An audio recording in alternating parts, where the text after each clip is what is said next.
What's up? Hello, hello, hello, hello, hello.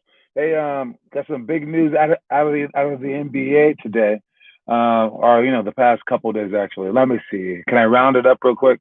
So the Lakers, the Lakers just got a new player on their team. They traded away Danny Green. They got Dennis Schroeder. That's some small news. It's good. It's good. It's good for my Lakers. But I thought that it was bad for OKC. OKC, I know, is Armand's team out there. They, but OKC, what OKC is doing, they also traded away Chris Paul, who's like one of the greatest point guards of all time, to the Suns. And what they've gotten back were a whole bunch of draft picks. So they're actually one of the smarter teams in the entire NBA. They're the team that actually drafted James Harden, Kevin Durant, and Russell Westbrook. All right, so they're very, very smart in the draft, and they know when to do that. So the draft is like when the draft is actually happening tomorrow, I believe. I think it's tomorrow or the day after. I think it's tomorrow, and they are very good at seeing potential talent. All right, and they're so what they did was they said, hey, you can have this player for the future draft picks, or you can have this player for a future draft pick too. And they kept doing that, kept doing that, kept doing that. And just like before, when they got all those special guys before, now for the next like 3 years, they have like 10, 12 draft picks. And it seems like they gave away everything, but they're always looking ahead.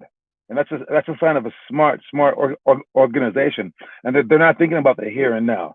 They're thinking about later. Sadly, though, when they had those three guys weren't thinking about the here and now.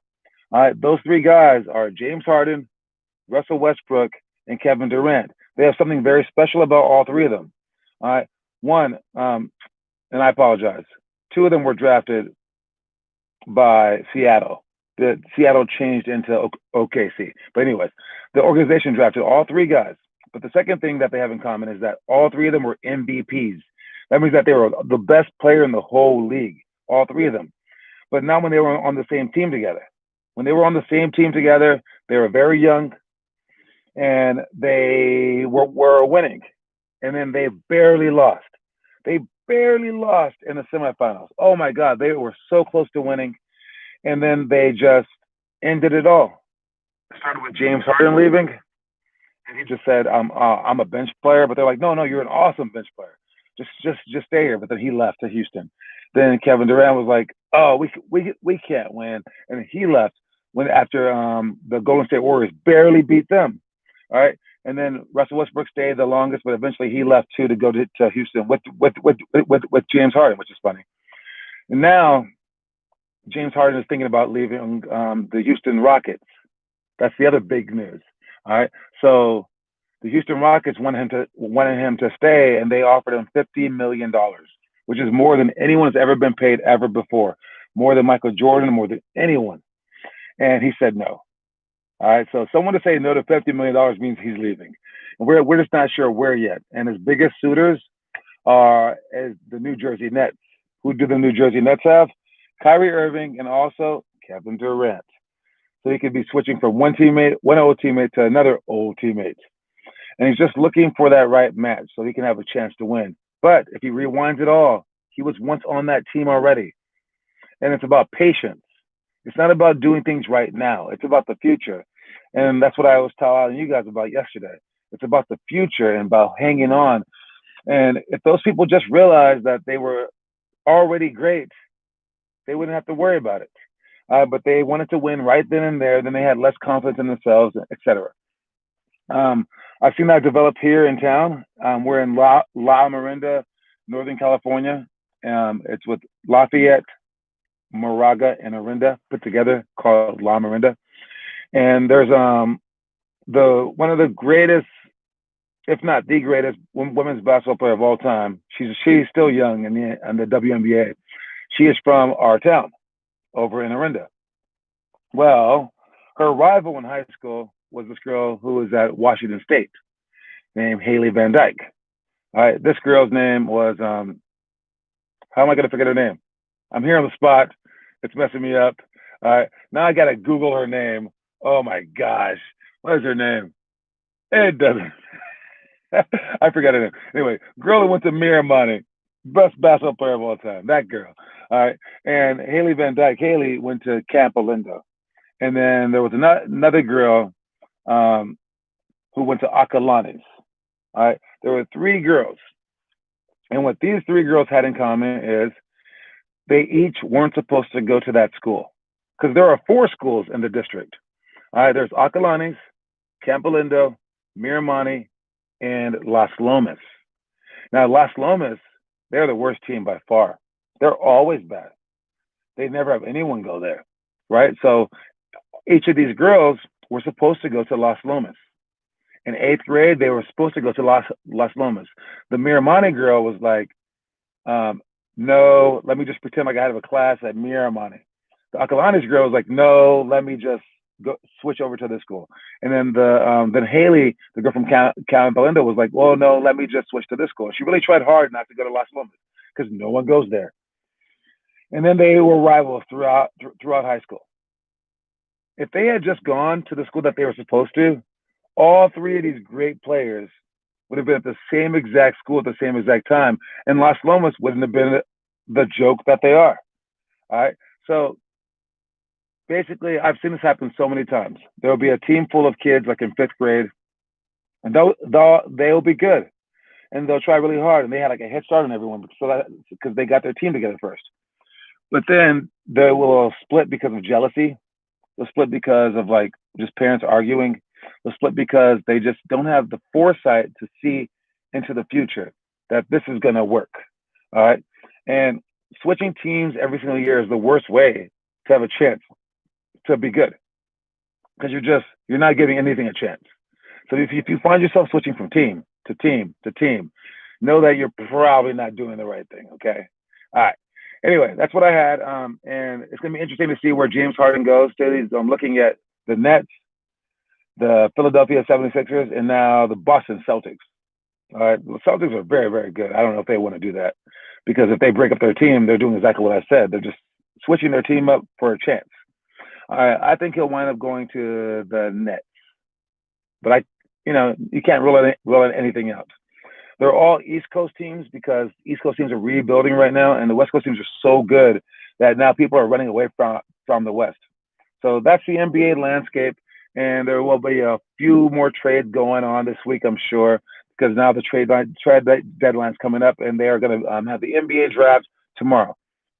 One thing you should know about the NBA draft is if you have dreams to make the NBA, you better watch this NBA draft. You better get excited about it. All right, because imagine if you wanted to be like a NASA engineer. You wanted to go to the moon one day. And there was a NASA launch. There was actually a NASA launch last week, SpaceX.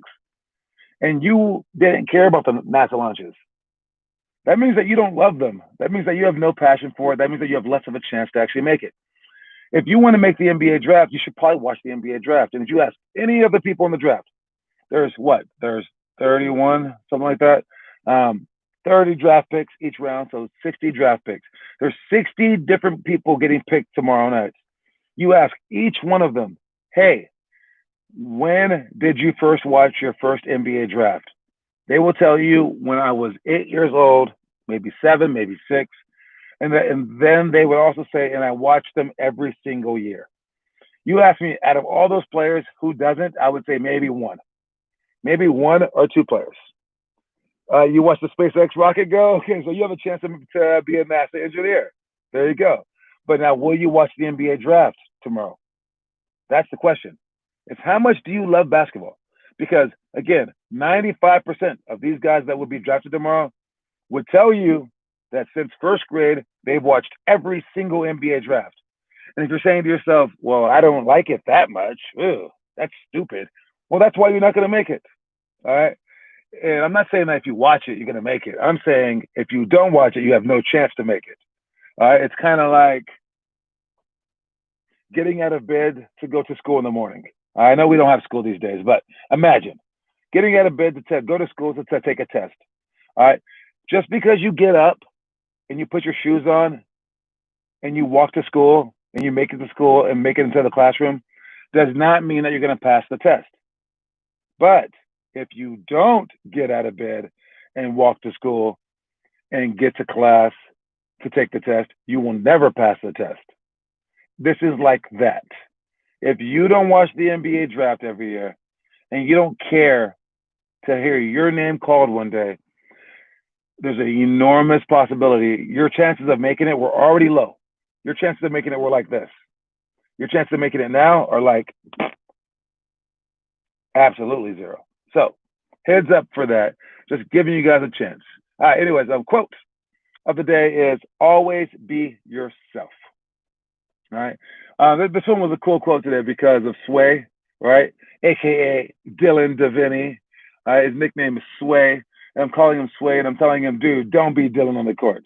Because Dylan is soft, Dylan is nice, Dylan is just a good guy. I don't need Dylan. I need Sway. But then this quote comes up, always be yourself. It's still a good quote. All right. But you have to realize this. You can define who yourself is. All right. So, I mean, I don't think that Michael Jordan is any different than Air Jordan. That was his nickname. All right. Michael Jordan, Air Jordan, they're the same people. All right. But Michael Jordan chooses to be Air Jordan sometimes. And because it's his choice, it is who he is. You can have different masks that you put on, and it's still who you are. All right. So you can change who you are. And the story of the day actually goes along with that. Let me get my tilt up so I can read it and look at it. All right. And it's don't allow people to treat you like you're incapable. All right. For instance, people treating girls as if they were fragile leads to a higher probability that they will be fragile or soft. All right. Since their behavior is out of your control, you must simply not accept their label if it's not something you aspire to become. Your limitations are decided by you and only you. Again, what that means is if your parents think that you can't do something, like you can't, I don't know, do your homework by yourself. You can't be trusted to go to sleep on time. You can't cry in basketball and then be strong enough to come back the next day. So what they would do in that case, they would see you cry and they would take you out to protect you. And they say, no, you can't do this. Them saying that you can't do this will make you not be able to do that. But if you're crying and they're like, get up, you got this, let's go. I know you. I believe in you. I believe that this won't hold you down. Now you'd be more likely to do it. But their behavior is not in your control. So they're going to do whatever they're going to do. So sometimes people will tell you, yes, you can do it. But a lot of the times people are going to tell you that, no, you can't do it. They're going to then, and what the worst part is it won't be your enemies. And it won't be mean. It won't be like, you can't do this, you're stupid. No, it won't be like that. It'll be more like, in their mind at least, it would be more like, hey, you can't go to the roof and jump off the building because you'll die. That's a nice thing to tell a kid, right? Don't do that. It's going to hurt, right? So they're going to think that they're helping you out when they tell you, oh, hey, you're going to need some help doing this homework. You need some help because you're not very smart at math. I'll help you, all right? And while you shouldn't just say, hey, be quiet, let me jump off the roof. Nah, you also shouldn't say, I can do without your help, because what if you can't? What you need to do is, one, know that you can do it. Two, tell them that you can do it. Three, prepare yourself to be able to do it. That's the very, very important part of this. All right. If you are soft, if you are weak, you have to strengthen yourself first. All right. And you can become whatever you want to be. Because usually what they say is probably a little bit of truth in it. All right.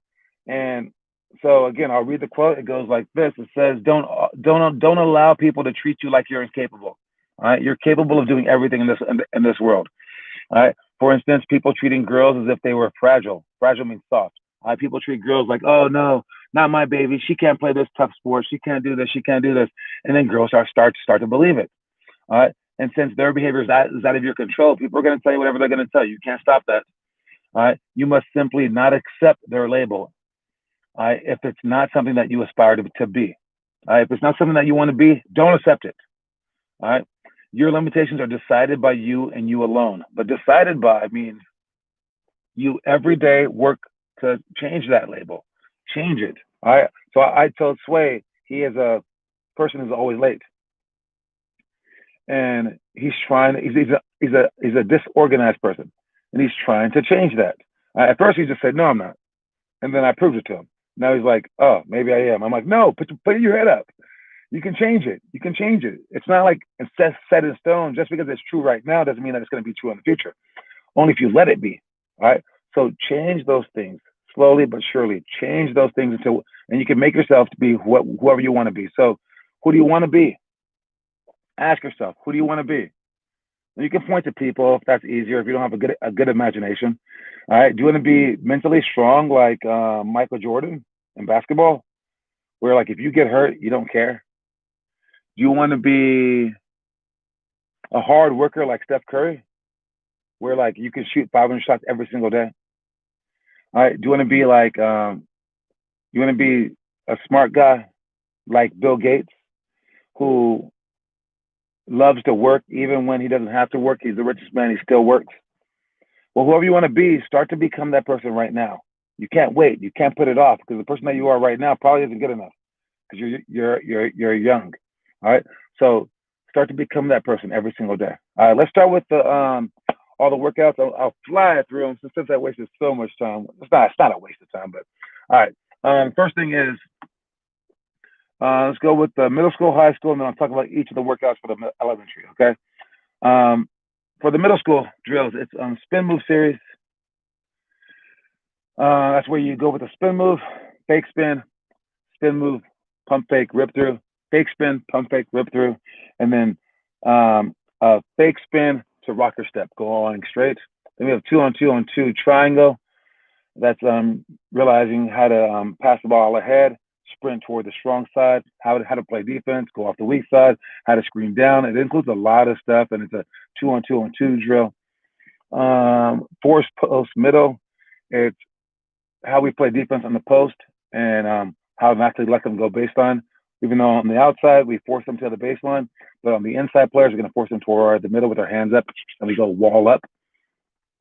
Poly pyramid. This is our Iverson cut over the top, plus our screen across down screen America's play put together. Again, I'm not explaining these because I just talk over these ones very, very fast. If you want an explanation, I can if you mention it. And then 0 to 3 seconds up by 3, sideline out of bounds. This is practicing that last second shot. And then the last one is 10 plus seconds down by 3 with free throws. And this is utilizing the clock in your favor. So if you whether you miss the first one or make the first one, that's what you're going to do for the second shot. So if you miss the first one, you're down by 3. Now you probably don't. I mean, you might want to gamble by making it and then fouling them, or you can gamble by making it and then pressing them for one pass because it's more than 10 seconds. There's ways that we do that. For high school, that one-on-one cutthroats. For this one today, it was not raining earlier, so we got to play outside still. So I played against Sway today, and we did one-on-one cutthroat, basically, play one-on-one with 3 dribbles max.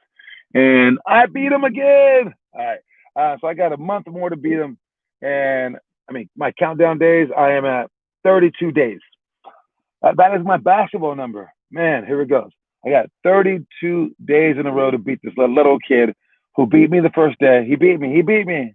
I can't take that from him, but I was promised to kick his butt every single day since.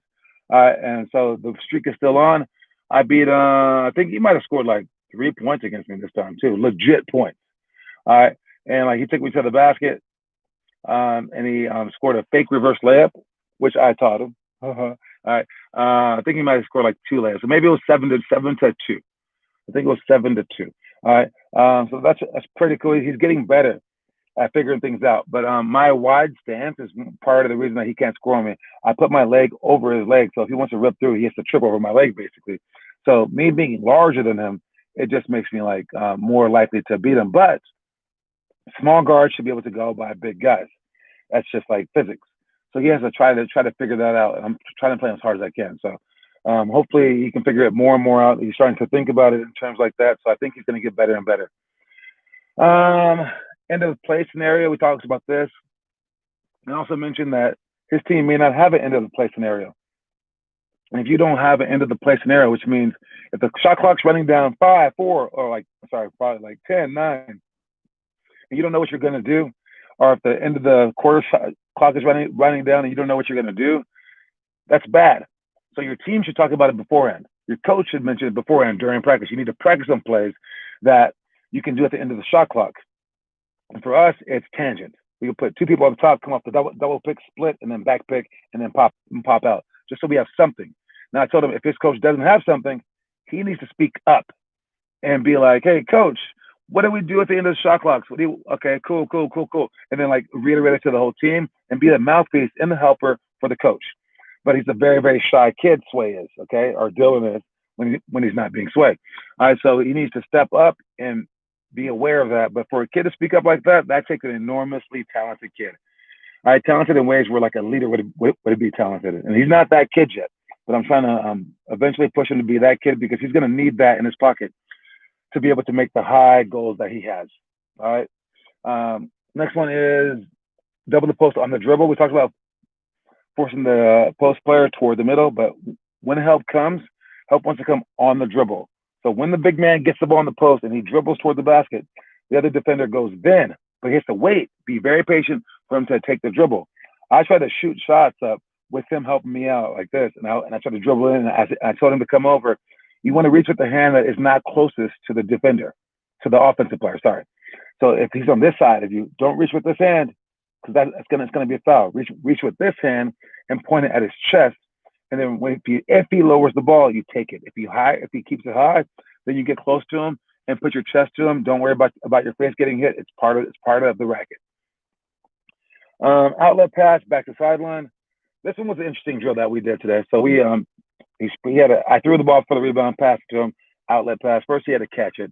After that, he had to learn how to sprint out, put his butt to the sideline so he could see ahead and behind him, then catch the ball and then go. And I'm like, go faster. He kept pausing, go, and then he would pause. And first, he dribbled too closely to himself. I'm like, no, you got to throw the ball way out there. So he started doing that, but he wasn't going fast enough. It took me 5 minutes to explain to him, catch and just go immediately. Finally, I told him this whole big story that took 5 minutes. Then, boom, he started going so fast. And I was like, is there any way that I could have got you to do it faster, like earlier? And he's like, I don't know. I just wasn't understanding what you were saying. And he has that problem in understanding things. So we're trying to speed that up. Missed free throw on purpose. We talked about this last week. And then 10 plus seconds, down by 3 with free throws. Again, if you are down by 1, you make them cross half court before you foul them so that you can maybe go first steal. All right, let's get to the elementary, and this is my detailed one. And we got drives and rotations. All right, drives and rotations. So what this basically means is if someone on your team goes to the basket and you're on their team, you can't stand still. You have to move to where they can see you. And I can't just say where that's going to be, but I will, all right, because I have to give you something. So if they're on the opposite wing and you're on this wing, they're over here, you're over here, and they drive this way to the basket, you want to go down here so they can pass to you. If they drive this way to the basket, you want to come up here so they can pass to you. It's that easy, all right? And if you're on the post and they drive this way, well, don't forget, there was once a time when they wanted to pass the ball to this corner. So you got to move up so that they can pass to you and pass to them. And if you're on this post and they drive towards you, move out their way and switch to the opposite side. So this is the drives and rotations, and there's many, many different ones that might arise for any kind of reason because you don't know where the offensive player is going to go. There's a million different chances or a million different like paths, right? You have to react however, but the basic rule of thumb is this. When they drive, move to where they can see you. Don't stand still. All right, next one is 180 tangent for shots. Talked about tangent earlier, screening with 2 people coming off that screen. Top guy going to the three-pointer, bottom guy going to the basket, but then they switch places at the back pick. All right. and then we have people on the baseline passing out passes. We do this so we can work on the timing of that play, but also get up a whole bunch of jump shots. Down screen, screen away. This will be the wing on both sides, screening down for the low post. The low post stepping to the middle, then coming out for the screen. How we play defense on that is the person guarding the post is gonna stick with their post player. So as they step underneath the basket, you go under the basket with them. As the person screens down, the person guarding the screener needs to step off, back away, so that it's just one person screening, so that you don't get in the way. You know, back away, keep your eye toward the ball and your man, but give your defender space to go through the middle of you and the screener. All right, it's a pretty complicated thing, especially on right now to explain. And then when we screen away, the pass is passed to the wing. If the post player screens away, the guy that was guarding the post player screening stays there on the post for a second and lane rules and waits for his defender to get through the screen to help him out a little bit, and then he gets back to his man. Next one we have is 3 for layup and shot. 3 is where we go pass to one side. Dribble out to one side. That guy goes back door to the opposite corner, and then we have 2 players screen away, and then we have the opposite wing come off the double pick, and then curl. So he's looking for a 3-pointer, then a curl. And we have the guy that cut through from this wing come off that pick too, and then the first guy that came off the pick cuts across twice. So it's like a circle play, big circles. They run this play for college. We run it. I don't love it, but it works if the defense isn't very good. The way to beat this play is to play help side defense, and then to pay attention to the ball in case they throw it over your head. That's it. All right. So and also you want to trail on those screens. But teams are so bad at help side defense, and they're so prone to like getting beat, like with like quick plays, that a lot of teams fall for this. Even in the NBA, they will fall for this sometimes. But in the NBA, they can't play help side, so that's why they fall for it. Next, we have 10 seconds tie game. All right, if there's 10 seconds left and there's a tie game, the main thing you want to think about is taking the last shots. All right, and we talked about having a play design already in place for the last 10 seconds of the game. So if you don't have a timeout to call a new play, you know what play that you're going to run. All right, and again, you want to get the ball into your best player's hand. You want to create some kind of switching action, some kind of screen action, unless you have a player that can break his player off the dribble and get to the basket by himself. And you want to create for other people or even create for yourself. All right, you know, make sure, again, the main part is this. You get the last second shot up. Don't shoot it early with like 8 seconds to go. No, I don't care how open you are. Seriously. I mean, geez. Because if they get the ball back, even if you make it, they can come back and beat you. Take the last shot. All right, or with like 3-4 seconds left, good shot, take it. All right, last thing is 10 plus seconds down by 3 with free throws. All right, and this is sideline out of bounds. All right, so there's 2 different scenarios. If we're on defense and now we're down by 1 and they have the ball on the sideline, we want to over deny them everywhere. We don't need to guard the ball out of bounds, but we need to foul them right with 10 plus seconds. I would say down by 1, foul them right away because they now have the ball in the front court. If they have the ball in the back court, they have the 10-second call against them. But now it's in the front court, you need to foul them right away. But you can try to over deny in the beginning. If we have the ball and we're up by 1, get the ball in bounds. If we're down by 1, now we need a shot. If we're down by 3, we need probably, I would say, to create for a 3. And I think that if there's 10 plus seconds, there is time to go to the basket for a quick score. And you still have time to foul them and play that foul game. All right. Anyway, that is all the workouts. That's all the stuff. I'm about to head to Tice Valley. And I am about 2 weeks away from sending you guys the January and February schedule. All right. I have very, very big news coming up as well that I will send out in 2 weeks. But make sure that you grab a spot for January and February. Leandre's already signed up for Wednesdays and Fridays. All right. So you're good to go. And I will try to get you some more people in that group. I've sent it out to 7 more kids your age, and hopefully a couple of them agree. Some of them are already talking about it. So we'll see. I told them to sign up by this Saturday. All right. Anyways, I'll talk to you guys later. Peace.